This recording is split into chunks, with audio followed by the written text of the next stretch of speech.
하나님께서 우리와 함께 하십니다. 우리 각 사람을 만나 주시고 계시는 줄로 믿습니다. 아멘.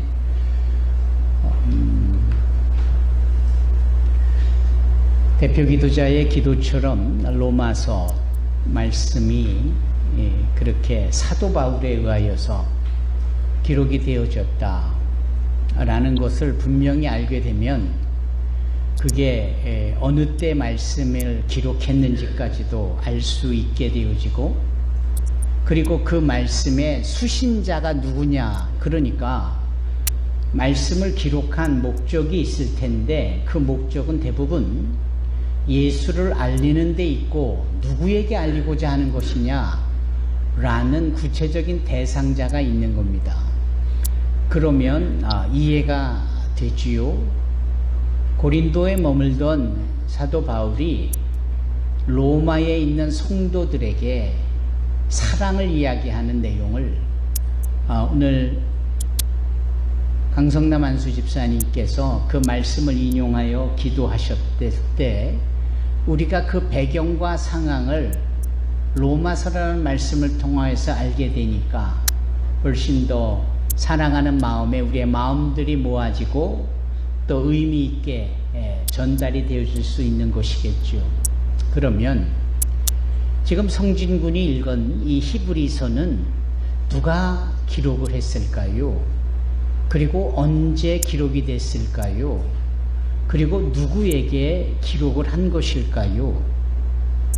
라는 의구심 내지는 궁금함, 이 질문이 들 수밖에 없겠습니다.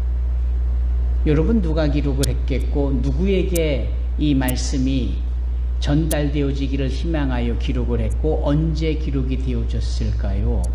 모릅니다. 신약성경 27권 중에 유일하게 저자에 대해서 불분명한 책이 바로 이 히브리서 말씀입니다.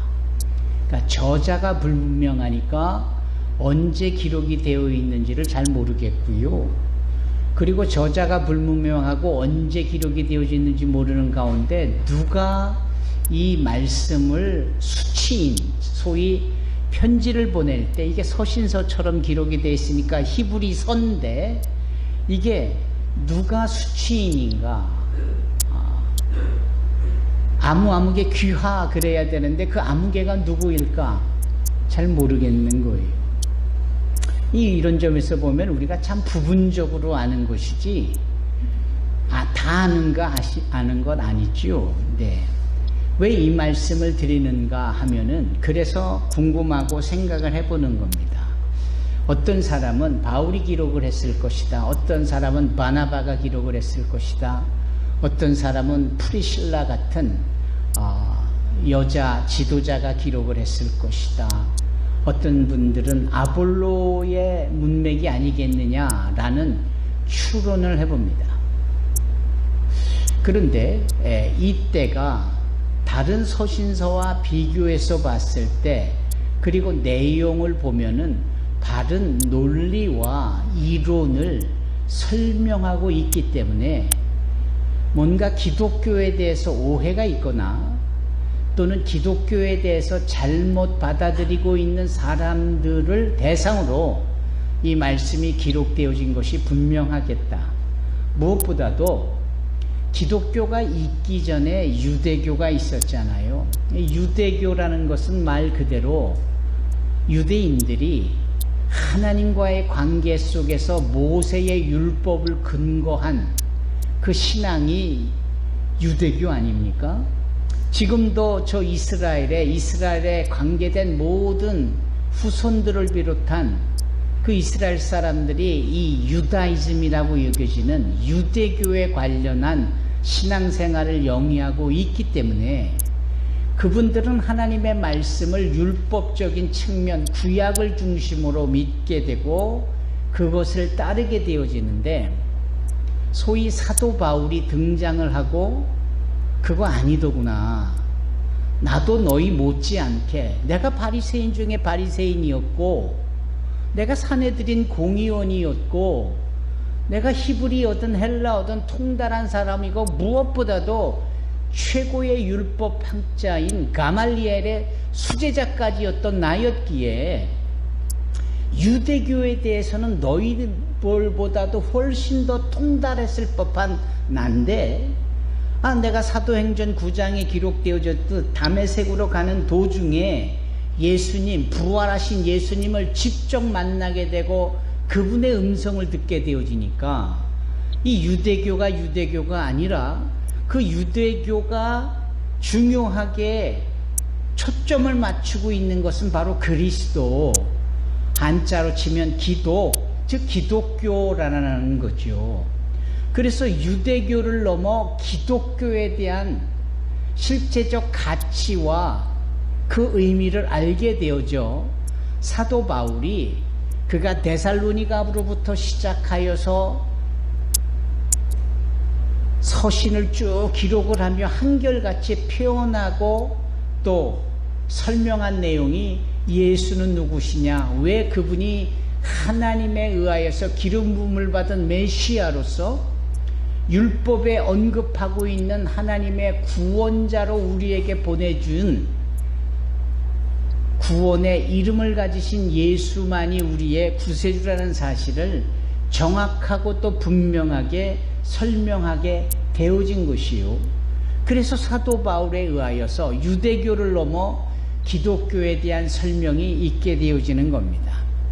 그랬을 때 정통, 그러니까 주 유대교를 믿고 따르고 운명처럼 받아들인 그때 그 당시에 그 사람들 대다수가 이 사도 바울의 기독교에 대한 설명, 예수 그리스도의 메시아됨을, 저 갈릴리에서, 그 나사렛에서 정말 하찮아 보이는 그러한 동네에서 자라고 별것 아닐 수 있는 갈릴리 동네에 오고 갔던 그 사람, 예수가 어떻게 거룩한 하나님의 아들이 될 수 있느냐라는 의구심과 더불어 자신들이 최고의 가치를 높여 설명하고 받아들이기를 원하는 그 유대교의 사상으로부터 벗어나 있다라고 생각을 하니까 이 사도 바울의 가르침과 사도 바울이 말하고 있는 기독교를 거부하기 시작하고 손사래를 치며 배척하게 되어지고, 더 나아가 그 기독교를 따르는 무리들에게 핍박을 가하고 위협을 가하기 시작을 한 겁니다. 그게 소위 예수님이 부활하시고 승천하시고 그 100여 년이라는 1세기경에 있었던 그 당시의 배경이었고 분위기였고, 이 기독교가 얼마나 유대인들에게, 유대교도들에게 핍박을 당하고 위협을 당하고 있었던지를 보여주고 있는 대목인 것이지요. 바로 그런 점에 있어서 이 히브리서가 그렇게 핍박받고 있는 기독인들에게, 그리고 핍박하고 있는 유대교도들에게 동시에 예수가 왜 구세주가 될 수밖에 없는지를 자세히 설명하고 있는 것이 히브리서인 겁니다. 그래서 이 히브리서는 소위 1장에 그 당시 천사를 흠모하고 유대교도들에게 하나님을 대신하다라고 여겨지는 그 천사들을 숭배하듯 했던 그러한 상황에서 이 히브리서 저자는 예수님이 천사보다도 훨씬 더 존귀하며 높으신 분이라는 사실을 이 히브리서 1장에 말씀하고 있는 거지요. 여러분 한번 히브리서 앞에면 1면을 한번 펴보실까요? 히브리서 1장으로 가보시면 여기 천사에 대한 언급을 하나님보다도 이 예수님보다도 못한 존재로 당연히, 그래서 4절에 보면 그가 천사보다 훨씬 뛰어남은 그는 예수요, 예수가 천사보다 훨씬 뛰어나다라는 부분을 말씀하고 있습니다. 그리고 하나님의 모든 천사들은 예수께 경배해야 되고 있는 이런 내용들을 여기 6절에 말씀하므로 예수가 누구시냐? 천사보다도 훨씬 뛰어난 분이시다. 이렇게 말씀하고 있는 겁니다. 두 번째요. 이 유대교도들이 가장 신격화하고 중요하게 여기는 최고의 존중을 하고 있는 대상이 누굽니까? 그 율법을 하나님으로부터 그 호렙산 신의 산에서 돌비로 받은 모세가 아닙니까? 그래서 창세기, 출애굽기, 레위기, 민수기, 신명기를 기록하여 거듭거듭 강조한 이 율법, 즉 모세에 대하여 이 유대교도들은 그를 하나님처럼 여겼다라는 것이요. 그런데 여기 히브리서 3장을 보면 예수가 그 모세보다 더욱 크신 분이시다. 그래서 3장 1절에 보면 그러므로 함께 하늘에 부르심을 받은 거룩한 형제들아, 우리가 믿는 도리의 사도이시며 대제사장이신 예수를 깊이 생각하라 라고 말씀하시는 가운데에 5절에 보면 모세는 장래에 말할 것을 증언하기 위하여 하나님의 온 집에서 종으로서 신실하였다. 종이라고 모세를 정의하고 있고요. 6절에 그리스도는 하나님의 집을 맡은 아들이다. 이렇게 표현을 하고 있습니다. 하나님의 집에 종과 아들이 있는데 아들이 종보다 낮을 이유가 없잖아요. 예수님은 바로 하나님의 아들이고 모세는 하나님의 종이다. 이렇게 구별하여 정의하고 있으니 예수님은 모세보다도 훨씬 더 크신 분이신 것이지요. 이러한 설명은 3장과 4장을 넘어가 5장으로 넘어가는데 5장에는 그 예수가 누구시냐? 대제사장이시다.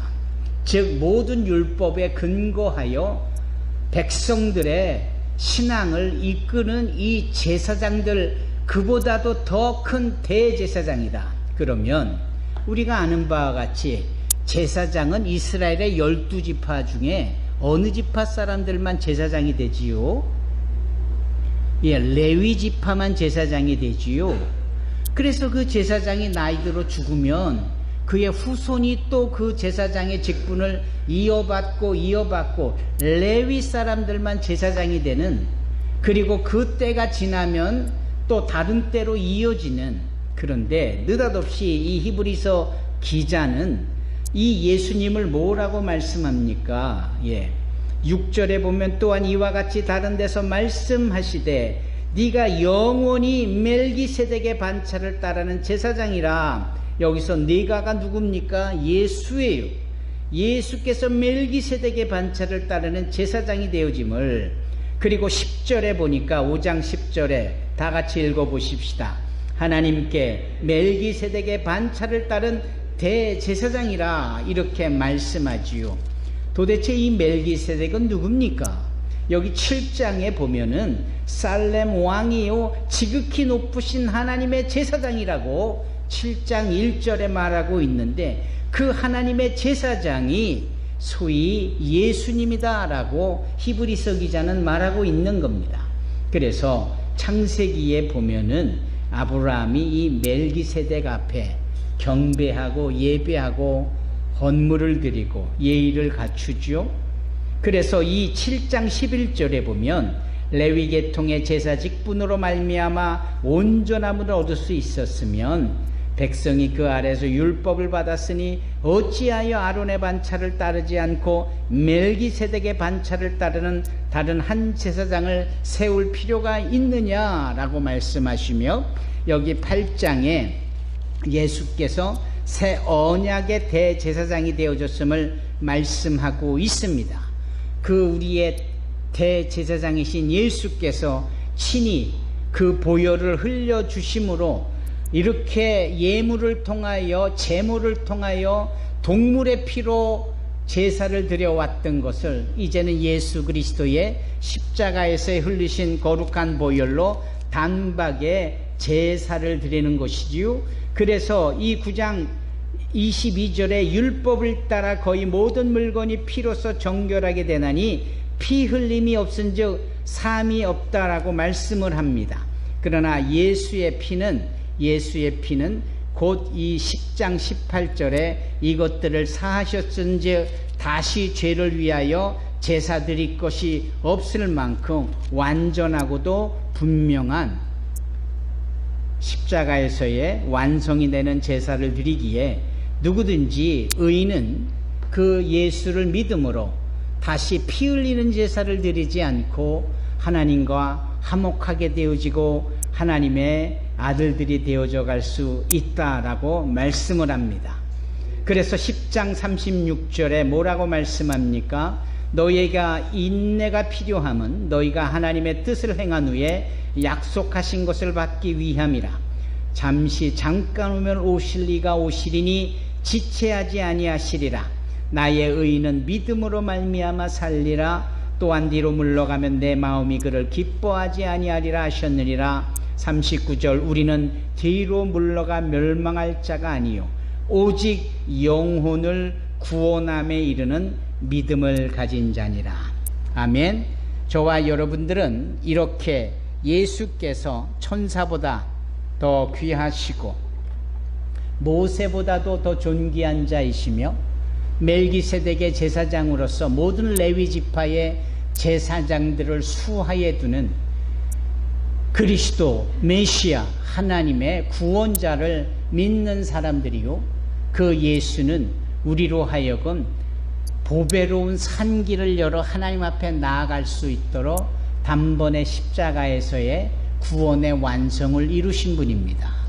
따라서 저와 여러분들은 우리의 신분이나 우리의 지난날 어떻게 살아온 걸음이나 또는 지니고 있는 학식이나 또 소나기에 꽉 쥐고 있는 세상의 분화, 이 모든 것하고 상관없이 예수를 믿으면 하나님의 거룩한 자녀들의 반열에 서게 되어지는 것이고, 예수를 믿지 아니하면 하나님과 상관이 없는, 그러게 이 세상 이후의 심판을 받아 지옥불로 떨어질 수밖에 없는 존재가 되는 것이지요.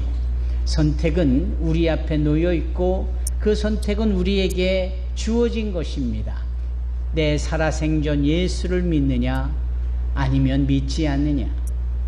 그런 점에 있어서 부활이요 생명이 되신 예수를 살아서 믿는 자는 죽어도 살게 되어지고 또한 영원히 죽지 아니하게 되어지리라 믿습니다. 아멘. 저와 여러분들이 이 믿음의 사람들입니다. 그러면 이 믿음의 사람들은 어떻게 사는 게 믿음의 사람들일까요?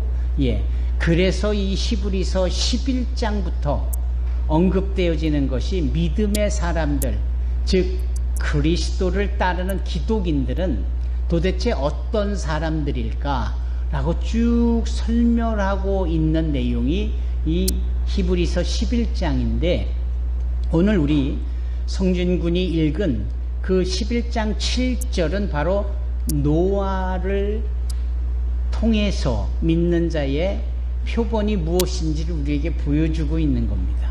그러면 노아라는 사람은 도대체 누구였을까요? 노아는 도대체 예수를 어떻게, 그리스도를 어떻게, 하나님을 어떻게 믿은 것일까요? 그 사실은 우리가 저 오래전 창세기 6장, 7장, 8장으로 가면은 자세히 알 수가 있습니다. 그때에는 하나님이 후회하실 만큼 세상에 죄가 관영했어요. 세상에 죄가 얼마나 많은지 죄를 짓지 않은 사람이 없었습니다. 모두가 다 죄인이었고 그 죄가 하나님 보시기에 얼마나 악했던지, 여러분 하나님이 완전하신 분이신데 그분이 후회하실 만큼 그렇게 죄를 짓고 있을 이 사람들의 모습은 그 죄가 얼마나 극을 달했는지를 보여주고 있는 대목입니다. 아마도 이런 점에서 하나님의 후회를 하셨다라는 것은 대단히 메타포적인 표현인 거죠. 그분이 무엇이 부족해서 후회를 하고 또 그분이 뭔가 행한 것을 스스로 잘못을 시인해서 돌이킨다? 이게 말이 되겠습니까? 그런 점에서 성경은 하나님을 우리의 관점에서 우리도 잘못한 것을 돌이키고 후회하고 참으로 마음 아파하는 듯한 그 모습이 있는 것처럼 이 시각으로 그 하나님의 마음을 표현한 거예요. 그 표현 속에 나오는 하나님의 후회, 하나님의 후회에 대하여서 창세기 6장에 기록이 되어 있는데, 모두가 다 하나님을 후회하게 만들 만큼 죄악의 클라이막스에 도달했을 그때에 오직 한 사람만이 하나님 앞에 흠이 없었고, 오직 한 사람만이 하나님 앞에 완전한 자다라고 인정받은 사람이 있었으니 그 사람이 누구냐? 바로 노아입니다. 그 노아를 통하여서 그의 가족 8명이 또 그 호흡하는 생명들을 유지시켜가는 구원의 길이 열려지도록 하나님께서 역사하여 주시는 장면이 바로 창세기 6장, 7장, 8장이거든요. 그러면 그때 도대체 무슨 사건이 있었을까요? 너무나도 잘 아는 바와 같이 바로 홍수, 하나님이 물로 세상을 심판해 가신 겁니다. 그러니까 소위 싹 쓸어버린 것이지요. 그 비가 얼마나 오랫동안 내렸는지 40일을 내렸다라고 하는데 비만 내린 것이 아니더군요. 말씀을 자세히 살펴보면 이 땅의 샘이 다 터졌다라고 말하는 거예요. 그러니까 이 물이 그냥 위에서 아래에서 동시다발적으로 물이 솟구쳐 솟아나오고 하늘의 궁창에 있었던 그 물이 다 쏟아져 내리니까 40일 동안 내리는 이 비에 온 세상의 높은 산봉우리들이 다 물에 잠겼더라. 그 물이 다 잠기고 물이 더 넘쳐 소위 우리가 생각하는 그 계산법에 따르면 한 6.5m 정도를 더 물이 채워진 거지요. 이것을 우리가 이해하기 쉽게 생각을 해보면 8,800 몇 미터예요. 우리 에베레스트 산이. 하여튼 8,800까지는 제가 기록을 하는데 그 에베레스트 산 꼭대기보다도 6.5m가 더 물이 차올랐으니 전 세계에 물이 얼마나 많이, 그리고 나서 그 물이 말라가기 시작을 하는데 그게 150일이 걸렸다라고 합니다. 그런데 이 상황이 전후에 있게 되어진 이 상황 속에 하나님께서는 당대의 완전한 자다라고 여겨지는 이 노아에게 말씀을 하시는 거예요. 내가 이제 죄악이 관영한 이 세상에 물로 심판을 하려 하니 너는 고페르나무, 이걸 예전 성경에는 잣나무라고 했는데 이 고페르나무로 방주를 지어서 그 방주의 길이가 여기서부터 저 길이가 132m, 그 너비가 22m, 그 배의 바닥부터 위에까지가 16m, 창문은 천장에다 내고 문은 하나 크게 내는데 옆에다 내고, 그때부터 노아는 그 비로 물로 세상을 심판하신다라는 그 하나님의 말씀을 믿어요. 그리고 자신의 세 아들과 본인 스스로가 또 아내와 세 며느리와 더불어 총 8명이 그 고페르나무로 방주를 짓기 시작하는데 산 꼭대기에 짓지 않아요? 그 산 꼭대기에 배를 짓고 있는 모습을 보며 그 당시 사람들이 얼마나 비웃었었겠고 그들을 미쳤다라고 흉을 봤었었겠고, 그들이 내는 그 힘들어 소리를 내는 또는 톱으로 켜고 망치질을 하는 그 소리가 산 꼭대기에 있어 메아리쳐 동서사방에 울려 퍼질 때 저 땅 아래에 살던 사람들은 얼마나 그들을 흉보고 웃으며 조소했을까.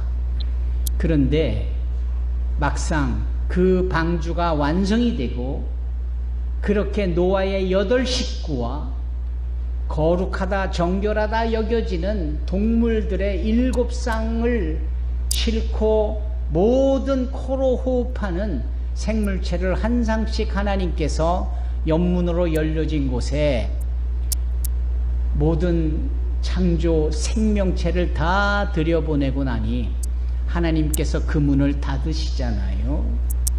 나중에 알고 보니 그 배의 옆구리에 문을 낸 이것은 마치 예수께서 창에 찔려 마지막 물과 피를 쏟아낸 주님의 옆구리에 그 틈을 예표하고 있다라는 성경학자의 가르침으로 우리가 이해하고 있는 것이지요. 그분이 닫으시면 열 자가 없고 그분이 열면 닫을 자가 없다라는 말씀도 이 노아의 방주로 인한 언급되어진 표현이요, 오직 하나님만이 예비한 영혼들을 구원해내시는 하나님의 강력한 의지임임을 나타내고 있지요. 바로 그 사건으로 인하여서 온 세상은 물에 잠겨 다 심판을 받게 되어졌으나 그 노아의 8 식구와 그 방주 안에 초대되어진 생물들은 살아 이후에 자신들의 종을 퍼뜨리고 생육하고 번성하고 땅에 다시금 충만하게 되어졌지요. 그러면서 하나님께서 또다시는 물로 심판할 것이 없을 거라는 말씀과 더불어 보여준 표적이 바로 무지개였습니다. 여러분, 이 이야기가 창세기 6장, 7장, 8장으로 이어지는 말씀이에요. 그러면 바로 이것이 단 한 절의 말씀, 오늘 성진이가 읽은 본문의 말씀 히브리서 11장 7절로 압축되어져 설명이 되는 것인데, 주보에 나와 있는 내용으로 말씀드립니다. 믿음으로 노아는 아직 보지 못하는 일에 대한 하나님의 경고를 들었습니다. 그는, 즉 노아는 하나님께 순종해서 그의 가족을 구원할 방주를 지었습니다. 노아는 믿음으로 세상이 잘못되어 가고 있음을 사람들에게 알리고 하나님과 의의 옳은 관계를 맺은 사람이 되었습니다. 결국은 이게 뭐냐? 이게 믿음의 사람으로서 노아의 경우는 이렇게 믿음을 내어 보였다, 이 말이에요. 여러분, 이 노아가 보여준 믿음은 무엇이냐면 보이지 않는 장차 있을 것을 믿었다라는 것이에요. 눈에 보이는 뻔한 것만 보고 믿은 것이 아니라 보이지 아니하는 그 너머의 시간, 보이지 않는 장래 있을 이 일들을 보고 믿게 되어졌더라. 세상에 보지 않고 믿는 이 믿음. 이 말씀을 우리가 어디서 들어본 바가 있지요? 바로 의심 많은 도마에게 주께서 말씀하신 내용이었죠. 보지 않고 믿는 믿음이 복되다. 여러분, 과연 노아는 복된 존재였습니다. 그의 믿음이 보이지 않는 영역을 볼 수 있는 눈으로, 나의 갈 길 다가도록 이라고 노래하는 이 노래를 우리가 너무나도 좋아하죠. 파니 제인 크로스비라는 분이 작곡한 노래인데, 그는 안타깝게도 실명된 소경이었는데도 그는 볼 수 있는 자로 항상 찬송시로 표현하고 있어요. 여러분, 어떻게 그럴 수 있을까? 눈으로 보는 것만이 아니고 눈으로 보지 못하는, 즉 보이지 않는 것에 대하여 볼 수 있는 것이 바로 믿음이다라는 거예요. 그래서 사도 바울이 고린도에서도 여러분 한번 찾아보실까요? 성경에. 여러분들의 성경 고린도후서를 봐주십시오. 고린도후서 4장을 펼쳐주시기 바랍니다. 고린도후서 4장 16절로 17절 18절의 말씀인데요, 제 성경으로는 290페이지입니다. 뭐라고 말씀합니까? 고린도후서 4장 16절부터 그러므로 우리가 낙심하지 아니하노니 우리의 겉사람은 낡아지나 우리의 속사람은 날로 새로워지도다. 우리가 잠시 받는 환난에 경한 것, 가벼운 것이 지극히 크고 영원한 영광의 무거운 것, 중한 것을 우리에게 이루게 함이니 18절 다 같이 읽어보십시다. 우리가 주목하는 것은 보이는 것이 아니요 보이지 않는 것이니 보이는 것은 잠깐이요 보이지 않는 것은 영원함이니라. 여기 노아가 본 것이 보이지 아니하는 영역, 이 영원함을 보았다라는 것, 크게 믿음이다라는 겁니다. 소위 예수를 통하여 모세보다도 크시고 천사보다도 높으시고 멜기세덱의 반차를 쫓는 제사장으로서 당신의 십자가의 죽음으로 구원해 주신 우리 주 예수 그리스도, 그분으로 인하여 열어진 보배로운 산길을 걷는 믿음의 사람들은 보이지 아니하는 것을 볼 수 있게 되어지는 것이다 라는 거예요. 보이는 것은 잠깐 있다가 없어지는 것들이지만 보이지 아니하는 것은 영원하다라는 것. 여러분, 이 지구가 높고 저 북극에 빙산들이 떨어져 나와요. 그 빙산, 소위 빙산의 일각이다라는 말이 뭘 의미하는 걸까요? 물에 둥둥 떠 있는 이 빙산, 그러나 눈에 보이는 그 빙산 밑바닥에 있는 바닷물에 잠겨 있는 것이 훨씬 더 크지 않습니까? 보이지 않는 것이 그렇게 존재하는데 보이는 것만 가지고 우리는 다 이해하려고 하는 부분이 있다라는 거예요. 여러분, 이거는 한 예로 말씀드리는 거죠. 비행기를 타고 가끔 그 밑에 비가 내리고 천둥이 치고 번개가 치고 그렇게 잔뜩 비구름이 몰려있는 상황 속에서 이 비행기가 착륙을 시도하다 보면 운 좋게 볼 수 있는 게 아까 그 노아에게 표적으로 보여주셨던 하나님의 무지개를 볼 수 있거든요. 그런데 그 무지개는 땅에서 우리가 소위 보는 무지개와는 사뭇 달라요. 여러분, 어떻게 다른 줄 아십니까?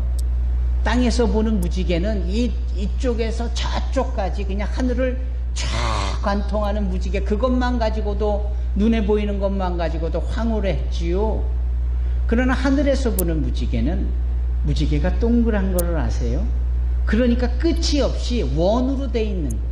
이 땅에서는 반쪽밖에 보이지 않는데 하늘에서 보면은 그 반의 또 다른 반쪽이 완전한 원으로서 한꺼번에 보여져요. 평소에 보지 못했지만 존재하고 있는 이 모습을 볼 때 갖는 환희는 이루 말할 수가 없지요. 하지만 그 무지개 하나 보는 것까지도 이렇게 황홀할진데 보이지 아니하는 영원한 시간과 보이지 아니하는 그 천국을 예비해 주셔서 우리로 그곳에서 상속자로 있게 하신다라는 것, 이것은 모세의 율법 정도는 종일 수 있겠으나 그 말씀의 핵심이 되는 예수를 믿는 자들은 의의 상속자, 하나님의 자녀다 일컬음을 받게 되어진다라는 것을 여기 오늘 본문에 말씀하고 있는 거지요. 아멘. 그런 측면에 있어서 보이지 않는 세계가 우리 가운데 펼쳐질 것, 보이지 않는 시간대가 우리 가운데 펼쳐질 것을 여러분 기대하고 그것을 나의 것으로 만들 만큼 준비된 영혼들이 되기를 주님의 이름으로 축원합니다. 노아를 닮은 믿음, 그것은 준비하는 믿음이에요.